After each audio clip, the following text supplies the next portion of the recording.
Welcome to Design Santa Barbara. I'm Michael Kurash, and this week we are in Santa Barbara Design Center, continuing our wonderful tradition of showcasing the life and works of great artists in history. Our focus for this episode will be on two of the greatest artists of the 20th century, Salvador Dali and Marc Chagall. Please join us. We begin in Spain, where Salvador Domingo Felipe Jacinto Dali was born on May 11, 1904. His father was a notary and lawyer who imposed a strict conformist attitude, while his mother inspired the young Dali to be artistic and creative. At the age of 12, Dali began attending drawing school, where he showed promise and was mentored by Ramon Pichot, a contemporary of Pablo Picasso. By 13, Dali had created enough original work to mount an exhibition of charcoals at his family's home, followed by a public exhibition the following year. In 1921, Dali's mother died of cancer, striking a blow to the young artist, and he later said he never fully recovered from. Within several months of his mother's death, his father married his late wife's sister. Though the relationship was strained at first, Dali's love for his aunt was abundant. In 1922, Dali moved to Madrid, where he began his studies at the Real Academia and took up residence with fellow students in the college's dormitories. His fellow students included the future writer Federico Garcia Lorca and filmmaker Luis Buñuel. During his studies, Dali became the first to bring Cubism to Madrid. He also published his first book of illustrations, paving the way for a lifetime passion of printing. In 1926, just weeks before his final exam, Dali abruptly left the school and moved to Paris, where he quickly fell into favor with his idol Picasso. Picasso had been informed of Dali's rising star by Jean Moreau, and the two heavily influenced Dali's work during this time. Despite his modernist tendencies, Dali also revered the classic masters such as Raphael and Vermeer, the latter of which he mimicked with his 1926 painting, The Basket of Bread. In the late 1920s, Dali embraced his self-described awkward look and grew a flamboyant mustache in the style of 17th century Spanish master painter Diego Velázquez. This would become part of Dali's signature style for the rest of his life. In August 1929, Dali met his muse and future wife Gala, a Russian immigrant 10 years his senior. It was during this time that Dali was invited into the Surrealist group and moved to Paris. Not approving of the Surrealist movement and dating an older woman, Dali's father temporarily disowned him and banished him from his hometown. In the wake of this controversy, Dali painted his most famous work, The Persistence of Memory. Interpretation of the work vary from some saying it was inspired by Einstein's theory of relativity to some believing it came from Dali watching a wheel of cheese melt in the sun. Instantly regarded as a masterpiece, The Persistence of Memory was anonymously donated to the Museum of Modern Art in New York City in 1934, where it has resided since. In 1935, Dali married Gala, who was now acting as both his business manager and publicist. The two, as guests of Coco Chanel, visited the French Riviera, where Dali created a large collection of works for an exhibition in New York. At the outset of World War II, Dali and Gala moved to the United States. They spent the duration of the war touring the country and expanding Dali's extravagant reputation. Despite being only 38 years old, in 1942, Dali published an autobiography. In 1948, Dali and his wife returned to Spain, where he faced sharp criticism for not challenging Francisco Franco's dictatorship. Dali strived to remain apolitical throughout his life, eventually costing him his friendship with Luis Buñuel. During the 1950s and 60s, Dali continued to experiment with new art styles and techniques, including halftones, mosaics, and so-called atomic art. This era proved highly influential for later pop artists such as Andy Warhol and Roy Lichtenstein. Mr. Dali, who, apart from yourself, would you regard as a good portrait painter today? Myself believe there no exist one Who? in modern time. Nobody at all. Have you ever Picasso is the only possible create extraordinary good portraits. May not like it, this kind of activity. Dali also collaborated with filmmakers such as Alfred Hitchcock on the motion picture Spellbound and with comedian Jackie Gleason to create the album art for his record Lonesome Echo. At this time, Dali became increasingly known for his publicity stunts. His mustache reached record length, he often walked his pet ocelot around New York City, and he attended book signings strapped to a bed with a heart monitor, providing readouts of his polls to patrons as he signed. Starting in the late 1970s, Dali's health began to decline. After losing his wife in 1982, Dali was nearly killed himself when his bedroom caught fire while he slept. After returning to Europe, the now frail Dali was forced by his caretakers to sign some 50,000 blank pieces of paper or canvas, which has severely flooded the market with forgeries since. Salvador Dali passed away on January 23, 1989 at the age of 84. He's buried in the Dali Museum in Catalonia, Spain, which receives an average of 1.2 million visitors every year. In 2011, Dali's portrait of French poet Paul Éluard sold for over $21 million, making Dali one of the highest-selling artists of all time. I hope you have enjoyed this look into the life and career of Salvador Dali. Stay tuned, we have another fantastic artist profile coming up after the break.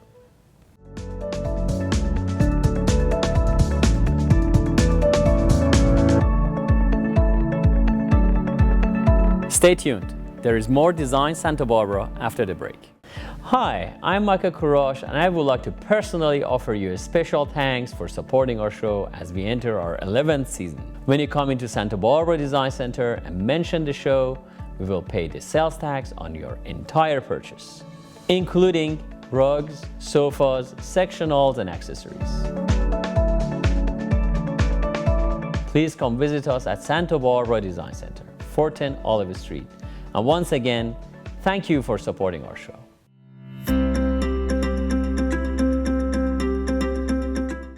This week on Design FYI, we're going to talk about sofas and the unknown mistakes people make. Did you know average American spends 46 minutes a day in a car? But they spend 5 hours and 4 minutes on average on a sofa. So why would you go out there and spend tens of thousands of dollars for something you use for 46 minutes and then go ahead and buy something cheap that you sit on it for 5 hours and 4 minutes?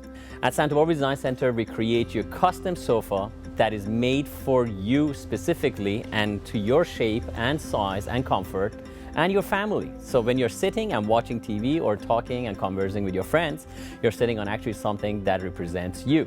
Your car represents you, why shouldn't your sofa? Thank you for joining us on Design FYI this week, and please come see me at Santa Barbara Design Center, 410 Olive, and let me help you find the right sofa for you and your family.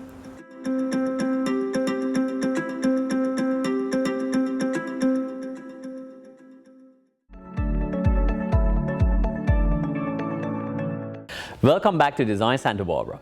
This week we are looking at 20th century master artists. We have already explored the fascinating life of Salvador Dali. Now we will learn about Marc Chagall. Marc Chagall was born in present-day Russia in 1887. The eldest of 9 children, Chagall's parents were Jewish Lithuanian workers who transported fish and sold groceries. His memories of his father moving barrels of herring served as a major influence in his paintings, which often featured fish motifs. Chagall was compelled to study art so he could preserve what he saw as a dying culture in his village. At this time, Jewish children were not allowed to attend Russian schools, so Chagall was forced to pretend he was Christian while his mother bribed his teachers for their silence. The turning point in Chagall's life came when art teacher Yuri Penn took him under his wing free of charge. After studying with Penn for several months, in 1906, Chagall moved to St. Petersburg, then the capital of Russia and a major cultural center. In 1910, Chagall met his future wife Bella, who he later said he fell in love with at first sight. Later that year, he moved to Paris, where Chagall endeavored to develop his style of art. Parisian artists rejected his early works, but he was quickly embraced by poets who appreciated his colorful, fresh approach. Chagall enrolled in an avant-garde art school and spent every free moment roaming the halls of the Louvre, admiring the works of Rembrandt, Da Vinci, and more. He also gained an appreciation for Van Gogh, Monet, Manet, and Delacroix. During this time, Chagall's motifs and styles were solidified. His works often resembled Paris, but were actually his hometown, painted from memory. His whimsical style included upside-down objects, people flying through the sky, goats and fish, fiddlers, livestock, and food. When asked how his dreamlike images resembled the town he grew up in, Chagall stated, "My hometown exists only in my soul." Missing Bella, Chagall returned to Russia in 1914 to marry her. His intent was to bring her back to Paris and mount an exhibition of 40 original paintings. But this was delayed by the start of the First World War. In the 8 years before Chagall's return to France, his family struggled with starvation, disease, famine, and the Russian Revolution. Chagall took a job stage designing for a Moscow Jewish theater, but this proved unfulfilling and financially unstable. Upon returning to France, Chagall was unable to recover any of his paintings from before the war. He began recreating his childhood memories and entered into a partnership with a prominent art dealer. This led to his first American exhibition. Finally, in his late 30s, Marc Chagall began to gain worldwide notoriety. Chagall used his newfound success to travel the regions of France and Monaco, admiring the blue colors of Mediterranean and lush landscapes. In 1931, he was commissioned to create illustrations for a modern printing of the Bible.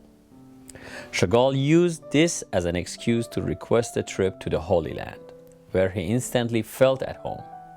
Although the project was meant to take 3 to 4 years, by the time World War II broke out, only 66 of the 105 commissioned works had been completed. The publisher died before Chagall could complete the Bible illustrations, and the project was not formally completed until 1958. During World War II, Chagall and his family found themselves trapped in Nazi-occupied France. After writing a letter to the Museum of Modern Art, the United States granted Chagall amnesty, and a daring secret mission to extract his family from France ensued. Chagall set foot in New York City on June 23, 1941, with just one case of his art. For the next 7 years, Chagall found a passion in painting the thriving Jewish culture of New York. This, however, was thrown out of balance by the tragic loss of his wife to a viral infection. Despite his loss, Chagall gained international acclaim when he showcased 40 original paintings at the Museum of Modern Art. Upon the Allied victory in Europe, Chagall returned to France, where he would keep residence for the rest of his life. During the post-war years, Picasso, Matisse, and Chagall lived within 10 miles of each other and maintained a healthy artistic rivalry. Picasso once remarked to his wife, "When Matisse dies, Chagall will be the only painter left who understands what color is." In the 1950s, Chagall experimented with three-dimensional art, including vases, tiles, plates, and jugs. In 1963, at the age of 77, Chagall was commissioned to paint the ceiling of the Paris Opera House. This caused a great controversy in France, as the public objected to an immigrant being chosen to paint a national monument. Working on the project for over a year, after it was unveiled, newspapers reacted by saying, "Upon first look, even the harshest of critics were instantly silenced." Starting in the 1960s, Chagall's work with the stained glass windows attracted worldwide acclaim. He was commissioned to create works for the United Nations, the Four Seasons Chicago, and the Frau Münster Church in Zurich, Switzerland. Working almost every day well into his 90s, Chagall became known as the last living master of European modernism. He died in 1985 at the age of 97. Of the 240,000 residents of the village he grew up in, he was one of only 180 that survived World War II. In 2017, Chagall's previous auction record of $14 million was obliterated when Le Amoureux, a portrait of his wife Bella, sold for $28.5 million. I hope you have enjoyed this look into two of the greatest artists in history. Please take time to visit the museum or study their works online. I look forward to sharing more great artists with you in the future.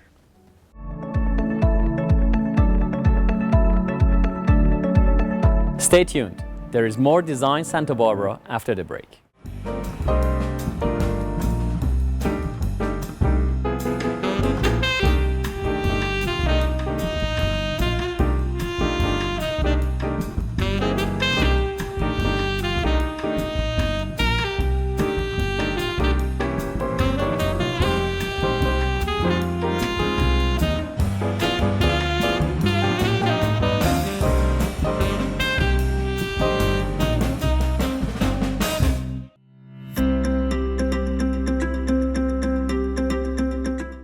Today on Design FYI, we're going to talk about what not to buy when you're going shopping for rugs. Most big outlets or national chains, they sell nowadays hand-tufted rugs. This sounds like it's hand knotted, it's done by hand, but actually they are not. It's called hand-tufted and is actually a gun that rolls the wool around the warp, and they are not good rugs at all. So this is a sample we're having here for you to see. Anything that has a backing like this, flip your rugs over at home, see if it has a backing, is absolutely not good. So what it does is it hides what they did below this thing, which is a latex glue, which actually is toxin. And if you have got any rugs over the net, I hate to say it, over the net, because it's easy to sell and they're inexpensive, you buy these things over the internet. So when it comes to your house, they smell. Have you noticed that? They smell more like a gasoline or more like a diesel because they don't let the latex cure. And the latex that glues this wool to this backing smells a lot. On top of that, they shed quite a lot. The wool is cheap because they need to be inexpensive and they shed. I would not recommend you to get anything, again, that has a backing and is glued because it comes apart very easily. It is temporary. It is not a green product because they wear very quickly, end up in the fill, and just basically as a landfill junk we are adding to our planet. The things I would recommend you to get, unlike these things that have backing, is the rugs that they have nuts to them. So as what to buy, I highly recommend you to get some rugs that they are hand knotted. And how you can see, flip it to the back and you can see the knots are done individually and each one is slightly different than the next one because they're done by hand, and the intensity of the wool and the pull they have, the weaver, makes them look different. Also the sides are done by hand. That you can see very easily. If you want to buy a real rug, please come to Santa Barbara Design Center and I can gladly help you. Thank you for joining us on Design FYI, Santa Barbara Design Center, Fort and Olive.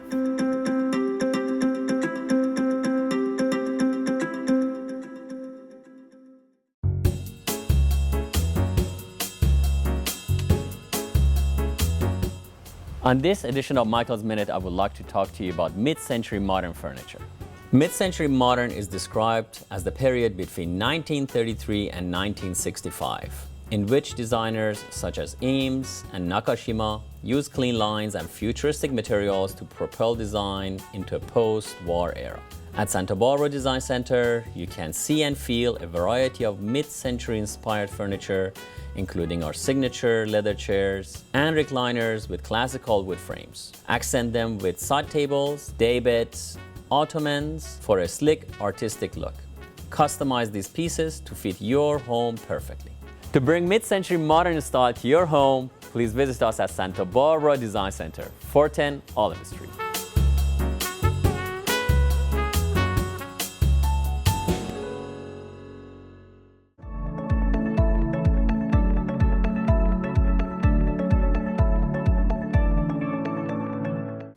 Thank you for joining us on Design Santa Barbara. I'm Michael Kurash, and today we are in Santa Barbara Design Center, heading to Montecito, where my dear friend Lisa Wilson Goldmoons have a stunning house to show us.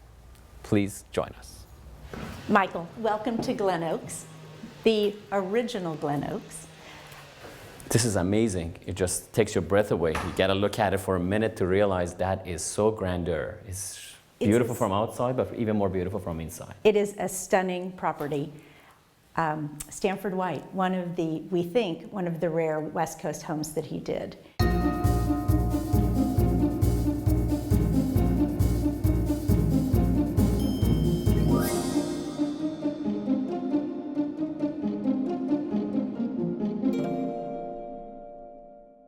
$1896. As the year it was built, so it's already over 120 years old. Wow. And stands the test of time. Certainly, Stanford White built, Mark Appleton and D.D. Ford have recently renovated it. Gorgeous, classic center hall, dining room, sunroom. But first, let's go to the living room. I'd love to see. One of the things that I think is so pretty about this house is that the new owners have painted it completely white. It just oozes light and space. It looks very airy and light and happy. We did a house last season and it had the same feeling, but this is even bigger and lighter. Old homes don't have to be dark. They don't have to be stodgy. The original fireplace, which is stunning with the overmantel. The original lights that I think are just so pretty. Oh, those are original to the house? Yes. The sconces? Wow, they're beautiful. And then what we've done is lightened it and brightened it for how people live today. This is one of your gorgeous rugs that I love. And yes, you mentioned you had an amazing project, and here it is. It's beautiful. Actually adds quite a lot to the room. Nice. Yeah. Well, I was lucky because the house was done when I got here, and we just needed to make it livable. So it was really a wonderful project for me to be able to put in furniture that feels comfortable, yet really cozy, elegant. It feels not staged. I mean, I know you staged this house for sale, but it feels like somebody has been living here for, I don't want to say 20 years, because it's outdated. Every furniture is brand new and very up to date. It looks beautiful. It looks like somebody lives here, actually. Thank you. Very nice.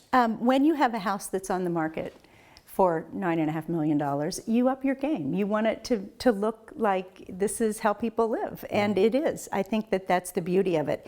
It doesn't have to be fussy. It doesn't have to be scary. It's wonderful and comfortable. I think this is a rare gift you have, actually, that you make the houses look like not they're staged, look like there's somebody living, and that's probably the reason the houses you make, they sell quickly. So, you know, it's a true thing, but it's beautiful. It's fabulous out here. Let's go into the library. Let's check it out. And then we'll take the rest of the tour. One of the original lanterns that was found on the property. Oh, this was actually original here? You know, they make new lamps that look like that, but this is actually a little bit better even. Look at that. I think just beautiful. And again, the aspect to the outside, it's so bright. And what a comfortable room. And again, for 21st century, this can be a great TV room. This is off the living room, so it's more entertaining space, but can also be very, very comfortable. It is comfortable. It's a huge house, but every room has its own warmth. You created little vignettes, little nooks that they're comfortable. Even the huge living room doesn't feel that huge. Yeah. It's bigger than some people's homes. True. Bigger, twice as big as my first apartment in New York. Honestly. All right, so where do you go from Let here? me show you the dining room. I love it. Let's check it out. Michael, I love this dining room. I do too. Oh my gosh. It's green and gray and gorgeous. It's beautiful. Look at this thing. The inspiration for this room was taken, again, off of the fireplace, which is beautiful. And we wanted it just to be beautiful, calm, And it is. pretty, a place to enjoy. And everybody gets their own cashmere. This is it. That's what I noticed also everywhere else. You have a lot of these beautiful shawls. Now, next time I do something, I will buy a bunch of these too. This is really beautiful. Well, I love your cleverness on these slipper covertures. Thank It's you. beautiful. Look at that. Yeah, we really... Just tell them about the viewers. You put that classical, kind of, let's say, I hate to say it, old-fashioned chandelier with this modern, completely new table and the chairs, and it works very well together. Again, the chandelier was here, and we wanted to show with the very classic fireplace and the very classic chandelier how you can live for today, what we do, how we can relax. We don't need fussy chairs. We don't need to be like this. We can have a cashmere shawl over our shoulders while we're eating. It's just And beautiful. of course, the bar. The bar is there too. Well, My biggest concern. I don't where's like my to drink cocktail? that much, you know, so. Anyway, it's beautiful. I had actually, yesterday came to my attention. Yesterday was asking, they had a modern room and they wanted a classical chandelier. I said, why not? Of You know? course. Now they should watch this episode with Lisa, and here it is. She uses And the look, classical here's chandelier. how you do it. Beautiful. And then what I love is from here, we go out to the sunroom, which then leads to the backyard, which is just glorious. The sunroom I feel the is warmth so, already. So much fun. Let's check it out. And wine cellar if you should need it. Oh, well, I saw some Dom Perignons in there. Look how sunny Oh. and bright. This actually is beautiful. It feels like warmer than it should be. I mean, it's just somehow just amazing. Well, often in East Coast houses especially, and we know Stanford White hailed from the East Coast, a sunroom would give you that warmth in the winter. When it's so cold outside, at least the sun comes in and it radiates. And with Santa Barbara weather and in Montecito, sometimes the evenings are cool. Look at a great place to just spend the I can rest of the imagine the night. warmth actually stays overnight. It's Yeah, beautiful. so saunter in here after dinner and have a cigar and an aperitif, There you an go. after dinner drink. That's why I love to work with Lisa. She takes the smallest jobs or the biggest mansions and turns them to a most beautiful project. This house is stunning looking and out of the proportion, perfectly done. Looking forward to see her on the next show.